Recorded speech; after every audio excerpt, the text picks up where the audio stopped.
Guys, ito, nandito naman tayo sa gym.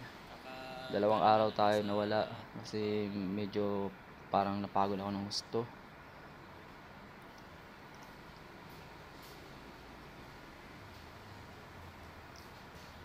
Yan guys, yan yung pinaka warm up ko. Nagbabicep muna ako.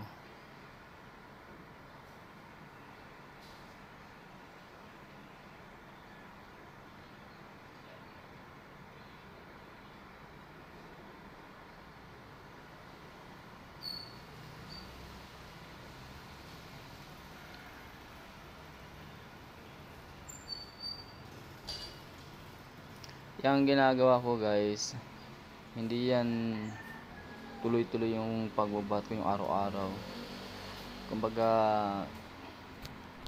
binibigyan lang natin siya ng time. Kahit paano makapag-workout tayo.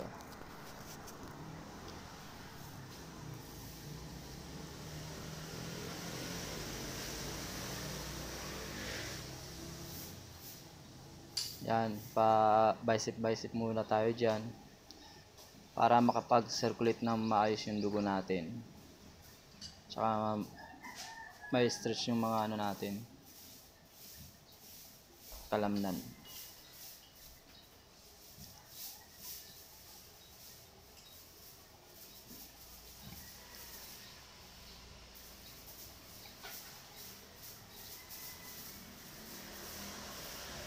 After ng work ko, yan.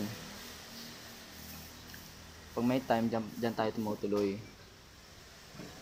Mahirap magbuhat kapag galing ka sa gabi. Kahit nakapagpahinga ka, pero iba pa rin yung talaga yung normal na tulog mo. Tapos magbubuhat ka.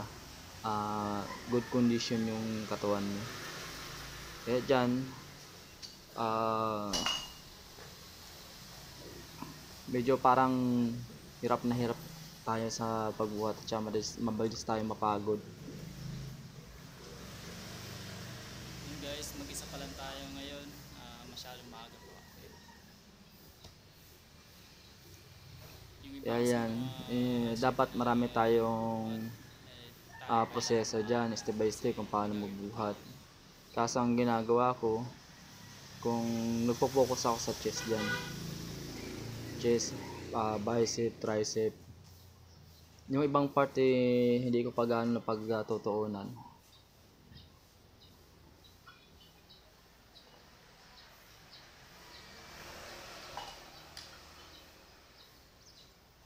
Yan guys, kapag ramdam ko na parang okay na yung circulate nung ano ko, dugo ko, parang active na siya, saka ako niya bumubuhat ng mga mabibigat na.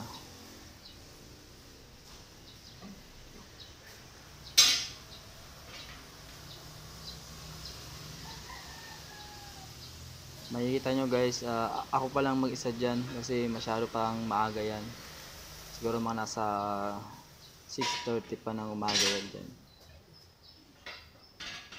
Yung mga ibang mga kasama natin ang bubuhat, yung mga alas 7, alas 8 na nagsipagdatingan yung mga yan. Depende kasi siya sa schedule ng pasok ko.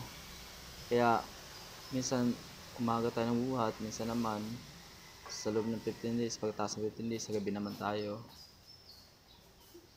Depende yan sa schedule ko sa trabaho.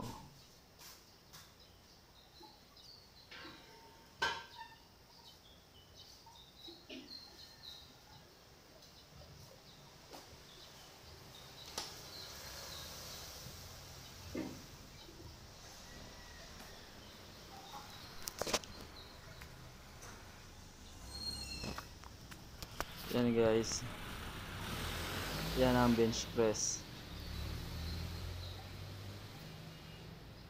Una nag-start ako dyan sa 100 pounds hanggang sa mag 200 pounds siya, then 200 plus pounds. Yan, pabigat ng pabigat siya. Mahilig ako mag heavy sa mga binubuhat ko.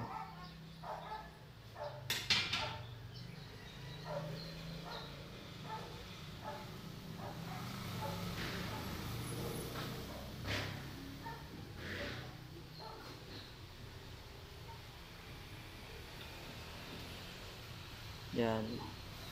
Diyan medyo nakakaramdam na ako ng antok at saka pagod.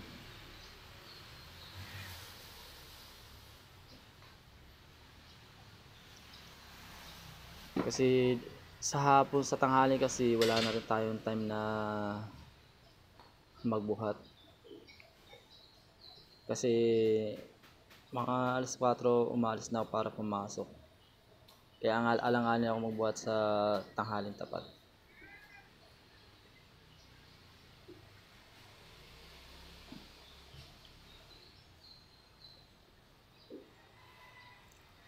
Yang gym na yan, up and down yan guys. Marami siyang equipment dyan. Malaki rin yung gym na yan. Minsan, mga nakakasabay ko dyan, panay babae. Kasi yung nagbubat sa taas, puro babae.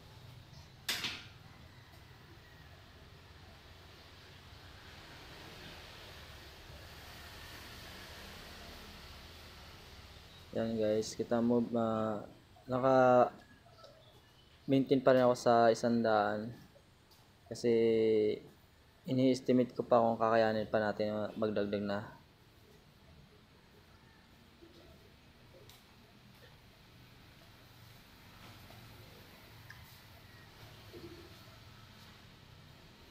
Yun guys, ilang araw tayo wala. Ngayon nalawit na ako.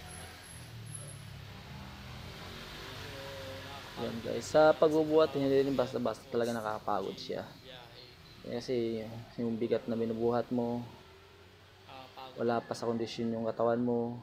Alam mo yung danas to ng mga nagwo-workout eh. Yung parang wala sa kondisyon yung katawan mo tapos pinipilit mo. Mahirap siya, mahirap. As in, mas doble yung pagod na nangyayari sa iyo.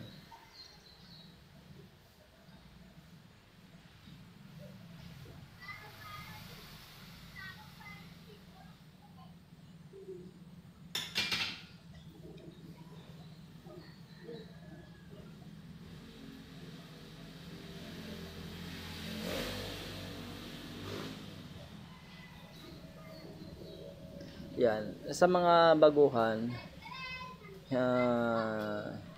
hindi nyo pa pwedeng gayahin yung ginagawa ko na yung paiba-iba ng buhat kasi alam ko na yung proper na pagbubuhat yung kung saan siya papalaking. Usually kasi pag bago ka lang kung ano nung binubuhat mo, magkakaroon ka lang ng mga cuts ka sa mga katawan pero hindi siya talagang lolobo.